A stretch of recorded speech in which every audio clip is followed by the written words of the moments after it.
With custom attributes, you can define which additional user-specific data you would like to display in your email signatures. You can use custom attributes every time you need to display data that is not covered by predefined user placeholders. Custom fields first have to be added to Google Workspace and then mapped to user placeholders in the application.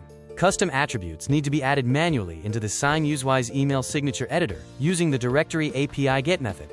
To list all user attributes, go to the directory API and log in with your admin account. Make sure that the get method is selected. Click on API Explorer. Under User Key, enter the email address of any user whose custom attribute field is populated in Google Workspace. Under Projection, select Full. And under View Type, choose Admin View. Click Execute. If prompted, log into your account and authorize the API. Below the Execute button, you will get results and directory profile information for the specified user.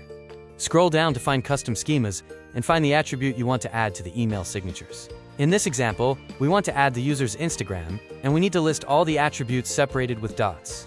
The first attribute to list is Custom Schemas, then Social Network, and lastly, Instagram. So the placeholder for adding the Instagram attribute would be Custom Schemas.socialnetwork.instagram. You need to add this to the body of the email signature, wrapped in curly brackets, or as a link to the social media icon of your choice.